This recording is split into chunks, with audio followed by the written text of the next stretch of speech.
VanillaLovveTV.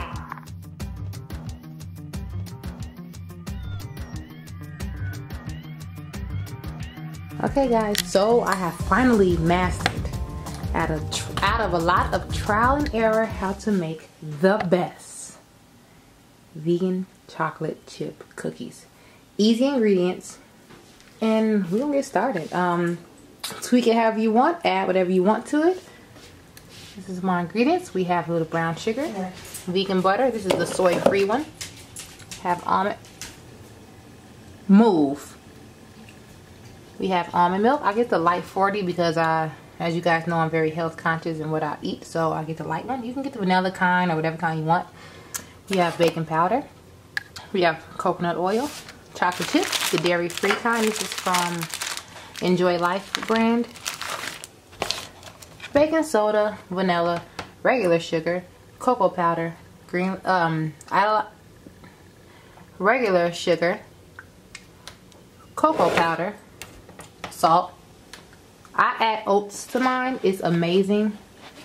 Just regular rolled oats. And then I have flour, which is in that bag, but it spills, so yeah. So we're gonna get started. We're gonna start off with 1/3 of a cup of our vegan butter. I just put it in there and measured it. It's almost, if you can see, it's almost at 1/3. So with the remainder of that, which is really just a drop, that's when we're gonna add the coconut oil. The first time I made this, I used just coconut oil, and it was just too coconut-y. If you like coconut, it's, you know, use all coconut oil, but now I want more chocolate flavor to come, so I'm just gonna fill the rest with coconut oil. So it's just gonna be a little bit. Let me show you. Just a little bit to make it 1/3. Literally a little bit. Okay, it's at 1/3. Okay, so we're gonna go ahead and add this to our bowl, our butter and oil mix, and then I'm gonna go ahead and add 1/3 of a cup of our light brown sugar and our regular sugar. So 1/3. Go ahead and just make sure with bacon, measuring is very important. If you remember, every time I do my cooking videos, I never really do measurements. But bacon is, you have to really like get it right. Go ahead and get 1/3 of the brown sugar.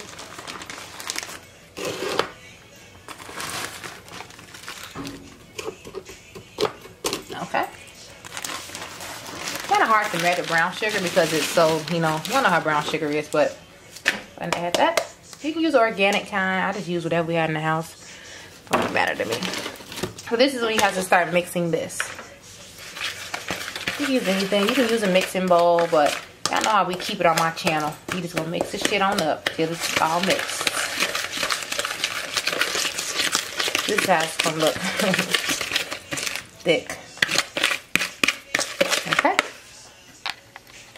So we need 1/4 of a cup of almond milk.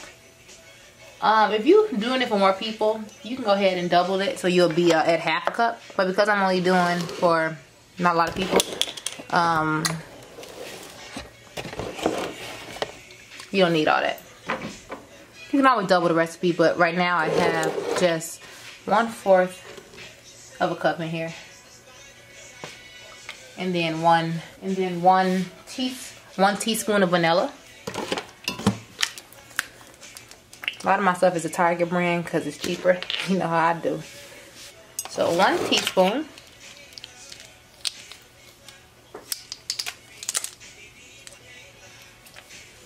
Okay. Go ahead and stir. That's what it should be looking like. So y'all gonna love this recipe. Okay. So now for our flour and baking soda and stuff. So we have 1 1/4 cup of flour measured. Go ahead and put that in. 1 1/4 cup. And then I have a half a teaspoon, sorry, of baking powder.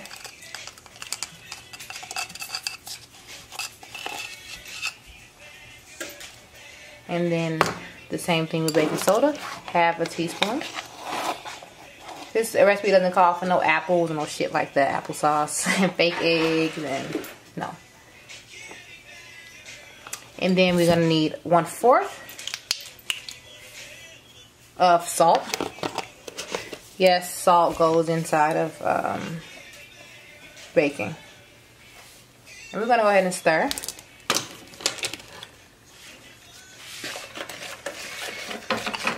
We're gonna start getting dough.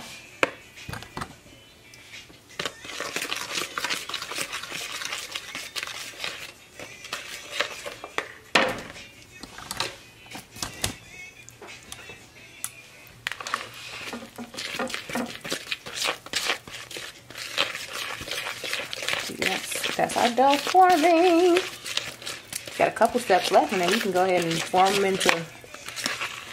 How I do mine is, I never bake all of mine. I always have dough left over. I always just keep it frozen in the, just like cookie dough. I just keep it frozen in the freezer whenever I want it. Whenever I want cookies, or if someone wants to try cookies, I always have dough.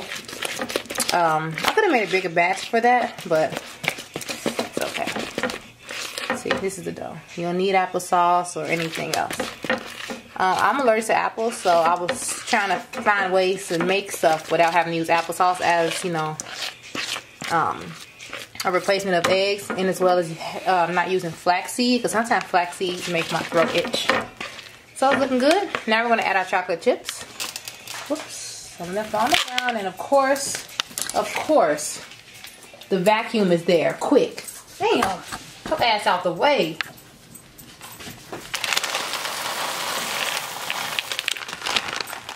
Move.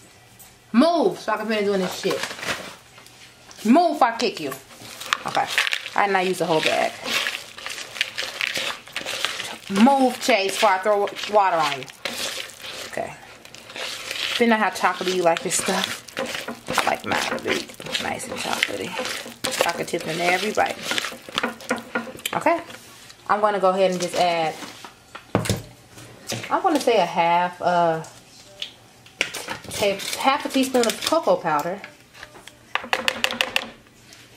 I never usually measure my cocoa powder. I usually just eyeball it. So I'm gonna start off with a half a teaspoon. Let's see what that's looking like. Yeah, this is good.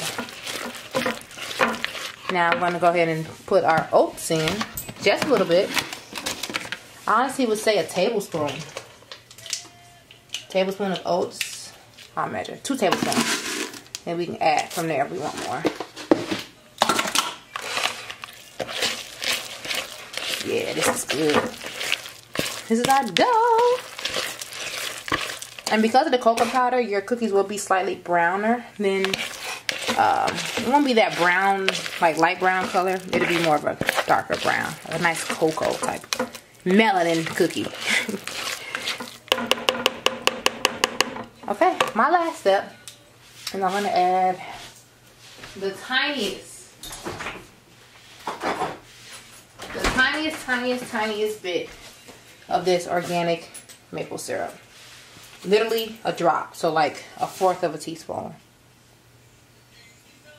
That much. That's all. Just for another natural sweetener. You want to make these taste, you know, authentic. And this looks amazing. What I do with mine is let mine sit for at least 5 minutes somewhere cool so they can kind of get stiff. So I'm going to pop mine in the refrigerator for about 5 minutes. And then we're going to put them on our baking pan and we're going to bake away. Now go sit your ass. So go over there. Go over there now. You got this toy and leave. Go over there now. Go over there now. Goodbye. So Chase's birthday is some fucking...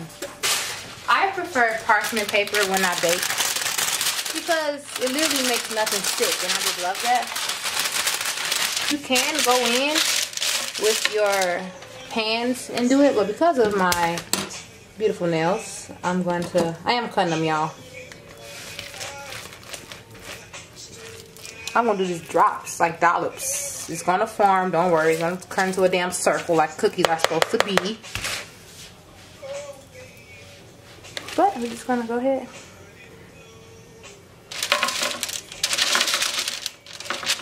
Like that. Let's see how much I can get. If I do the whole batch, fine. If not, You really just roll it up or put it in a baggie. You can roll it up in like plastic wrap or put it in a baggie. Don't really matter. When I was serving mine like from the freezer, I literally just get it. It would be frozen, of course, and I just cut it with a sharp knife and put it right on my sheet, and then it would bake. I feel like those are always better. I feel like every time I did it like that, it's always better than what it was when I baked them the first time. I think because it hurts everything like settled. Like, you know, like you leave stuff in like leftovers, the next day it's usually always better. I feel like because the flavors melt and stuff. But that's why I put the stuff in the refrigerator, for that reason exactly. It's kind of skimpy. I'm trying to make them even so they can all cook evenly, but we're going to start off with these. So we have 2, 5, 6, 7, 8, 9, 10. We have 10. Perfect. So we're going to put those in the oven, and we are going to bake those on 350. I do mine, I set my timer for the initial 13 minutes.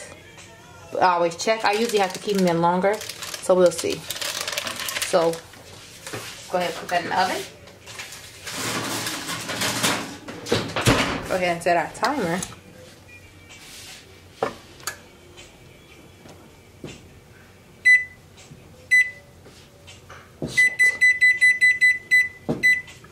Okay, in 13 minutes we'll check, and then if it has to stay longer, we'll leave it in longer. If not, we'll take them out.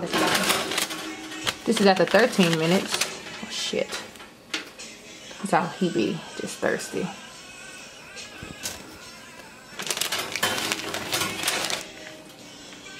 I'm gonna leave these in for literally another 2 minutes. That's all. So in total 15 minutes. I'm gonna set my timer. Another 2 minutes. Because I want it to be a little more brown. And then we'll come back to that. These look fucking amazing. So 15 minutes in total. Oh my god.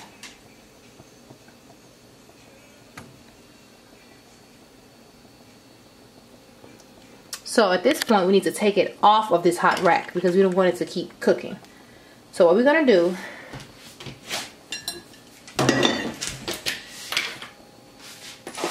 sorry y'all. Shit.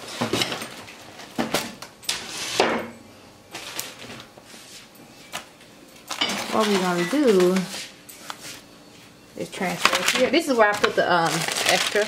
Really just in the bag, and I put it all to the bottom so it could be like a log, and I'm gonna put it in the freezer.